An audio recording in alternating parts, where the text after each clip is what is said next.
ya venía el problema de darle forma real al proyecto.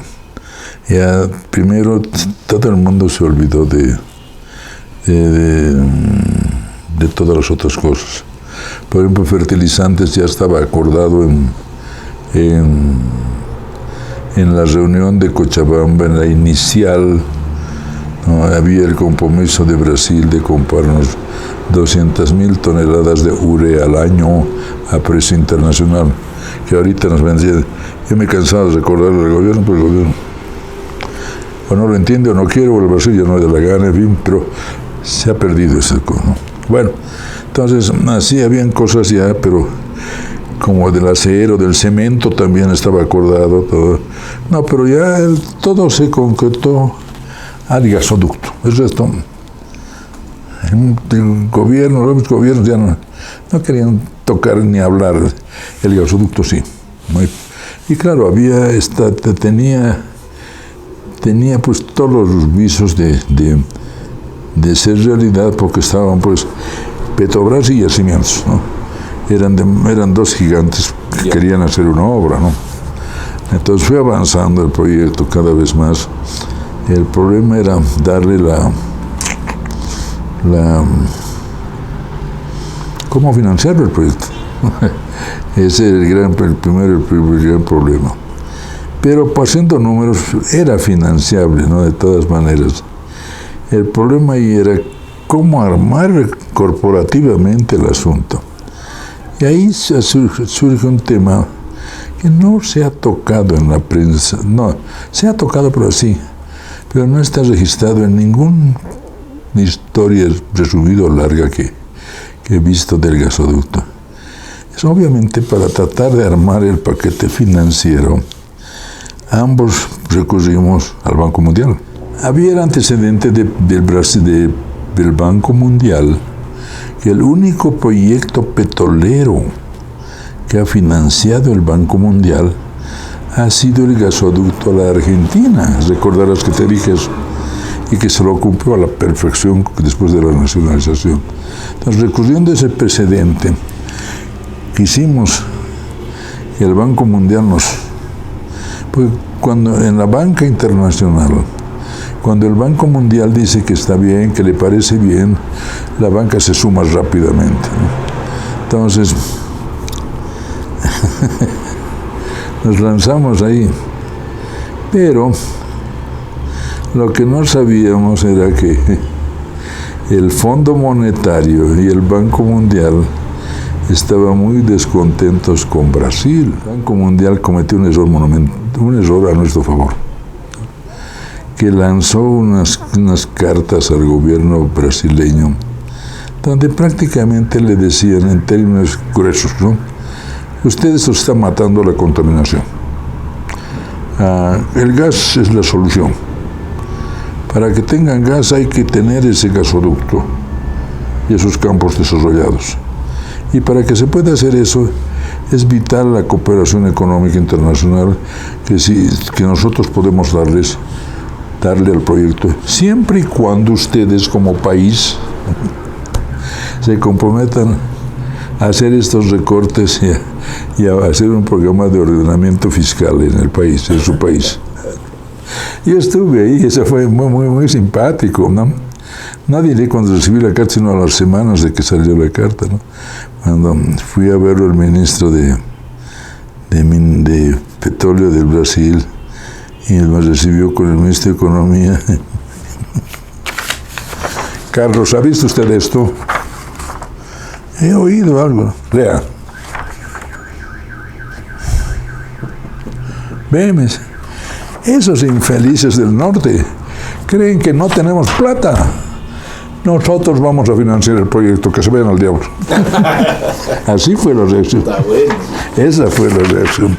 Entonces, de ese modo, y parte se publicó de las cartas.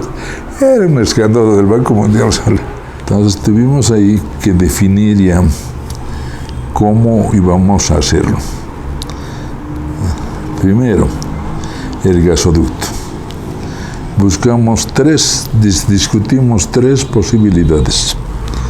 Una sola empresa transportadora, pero que no podía ser brasileña ni podía ser boliviana, que la haríamos en Caracas, una pista supuestamente venezolana, pero tapaba la figura de nacionalidades ahí y era una gran corporación. La otra, la que se haga una sociedad aparte, pero acá de binacional. Y la tercera que salió, que hasta la frontera sea boliviana y de la frontera para adelante sea brasileña. Y claro, para modo de complementarnos, se quedó con que 85% del lado boliviano es de YPFB y 15% de Petrobras, a la inversa en el otro lado. Yeah. Entonces, así con eso se selló ya la estructura de la línea misma. Yeah.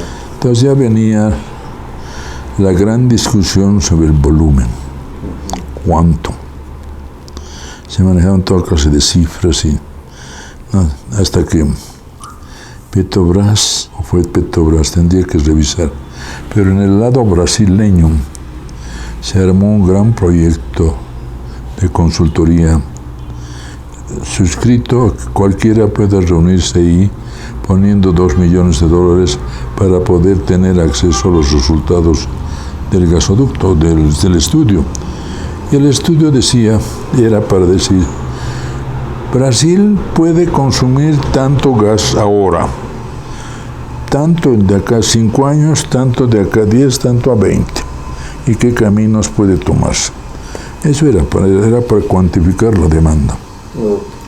Fue un estudio que costó una cosa de unos $14 millones, porque todo el mundo se suscribió ahí adentro, inclusive YPFB se suscribió ahí adentro, ¿no? Yeah.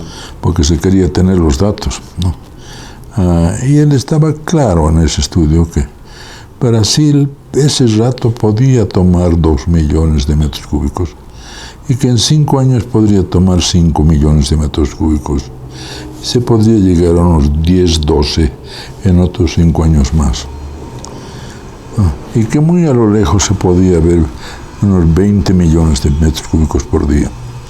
Es de ese modo que el contrato original es, en los primeros, pues se inicia para llegar en 7 años, escalando en forma lineal a 5 millones de metros cúbicos, en 14 a 12 y en los 20 a 24, creo. Tendríamos que chequear las cifras, pero es un sistema escalonado. Todo esto fue resultado final de la gran visita de Petrobras a Bolivia. ¿Te relaté esa? No. En 1992, bueno,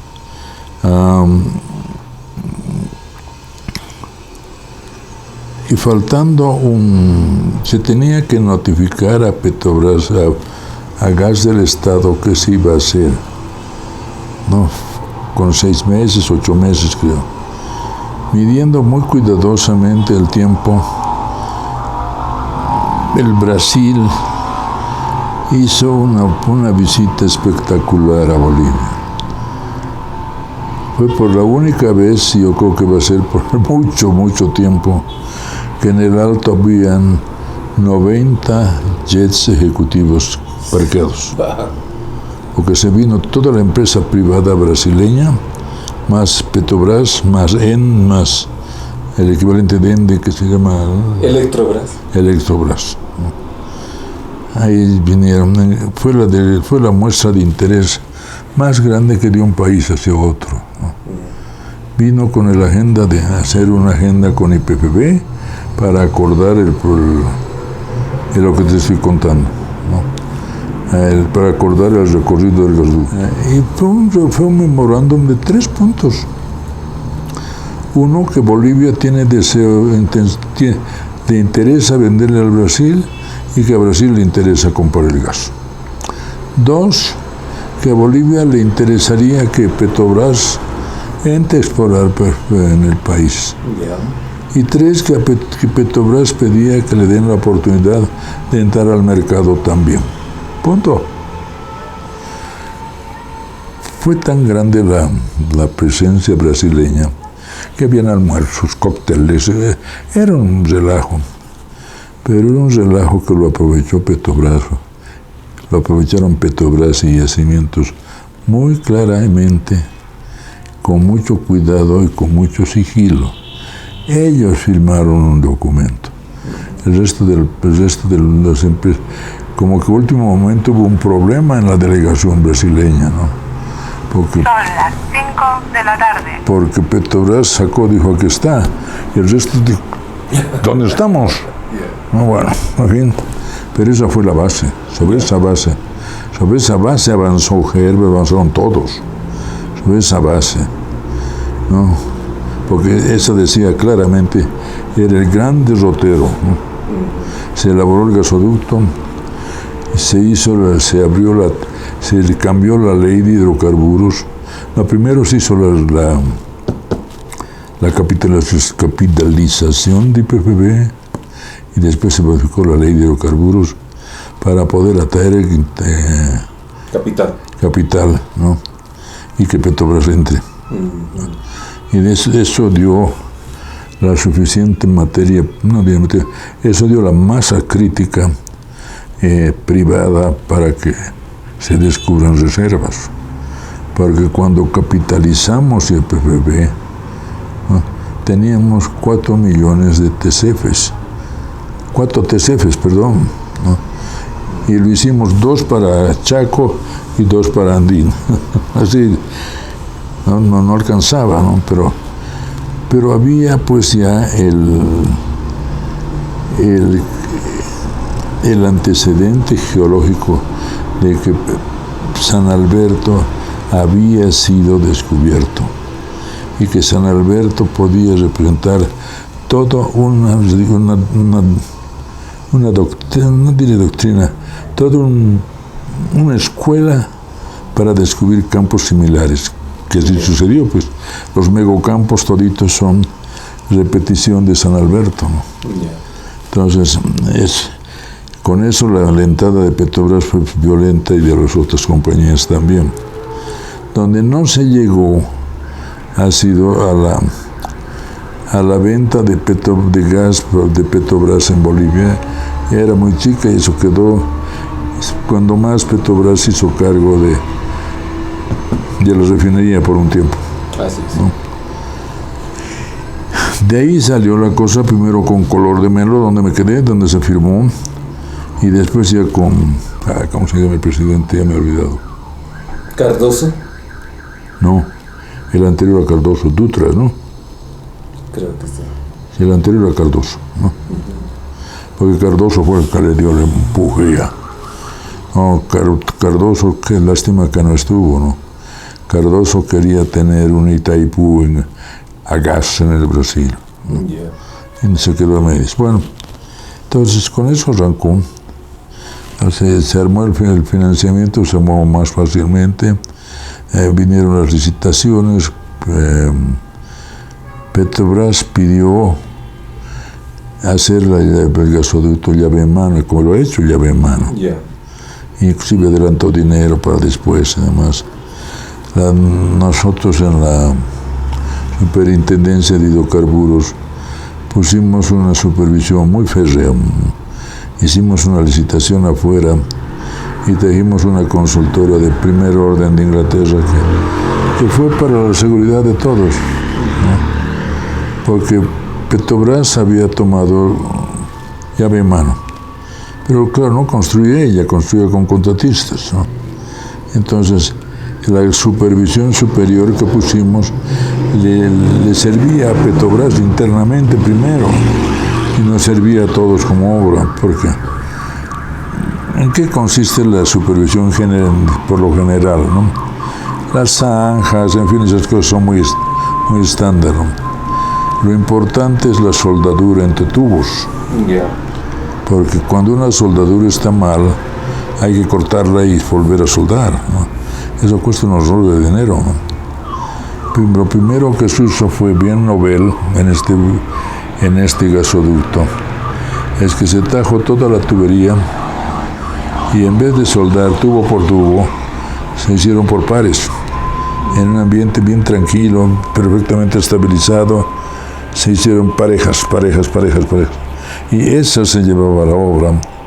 No, antes de eso, el interior de la tubería del gasoducto al Brasil está cubierta de plástico para que la fricción sea mínima, ¿no? Es un gasoducto memorable de bueno ese, ¿no?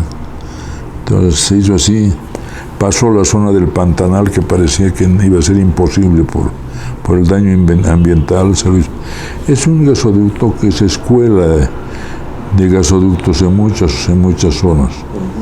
Bueno, pues entonces felizmente se pudo hacer eso todo, y el esfuerzo en upstream, de conseguir las reservas, pues empezó a salir con una velocidad increíble, ¿no?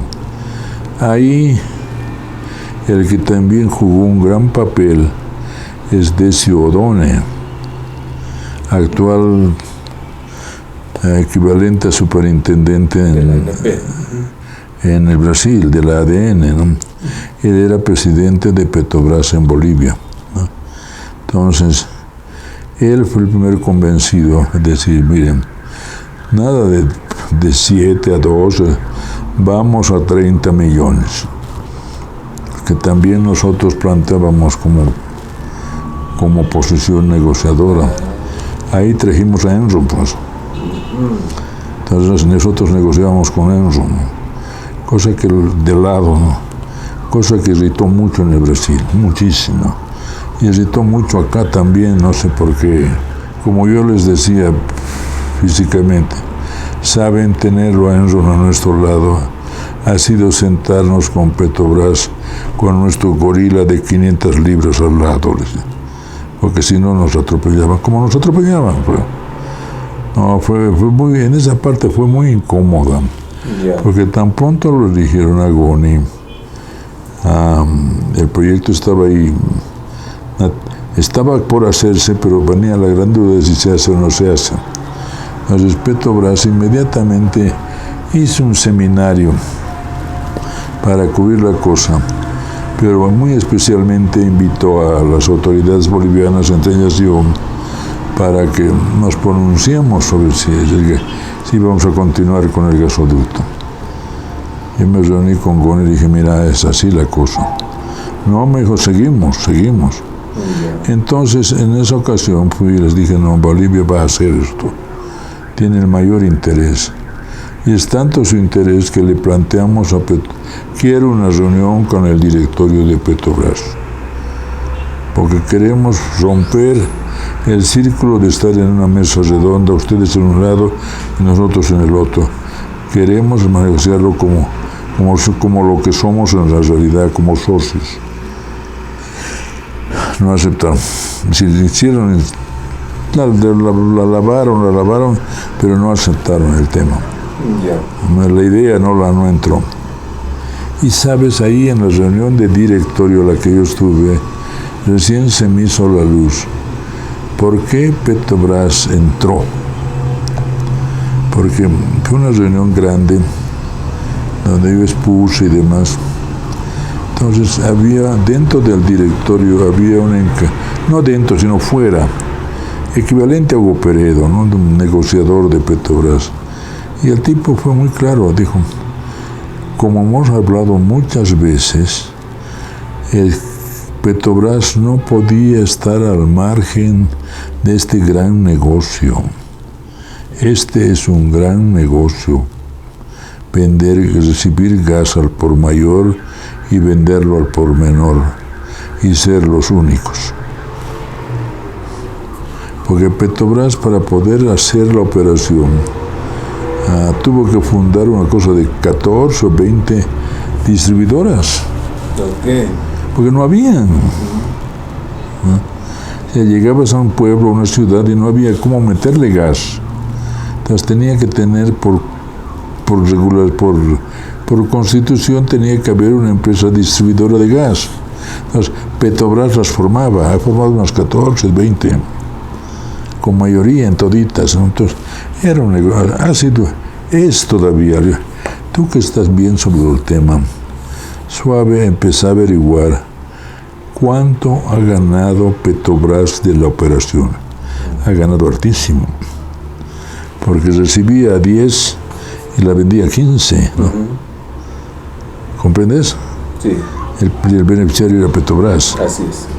Ahora, en el proyecto de entonces a la fecha, no sé cómo se ha transformado, ¿no? Pero así tuvo que comenzar. Y Santana apellidaba el negociador. Como discutimos muchas veces, Petrobras no podía estar fuera de este gran negocio. Como que el mayor consumidor de gas, que es Sao Paulo, no aceptó. No aceptó que Petrobras entre a su compañía. Dijo, nosotros negociamos, pero no con Petrobras por delante ni por detrás. Nosotros negociamos, ¿no? Y sigue siendo la compañía gasífera más grande de Brasil. De ahí ha salido la Dilma Rousseff. La Dilma Rousseff ha salido de ahí. Bueno, pero no me perderé. Todo entonces ya se allanó la cosa, ya se volvió la ejecución del tema, ¿no? Que fue estupendamente bien hecha. Estupendamente bien hecha. Como te digo, es un ejemplo de gasoducto.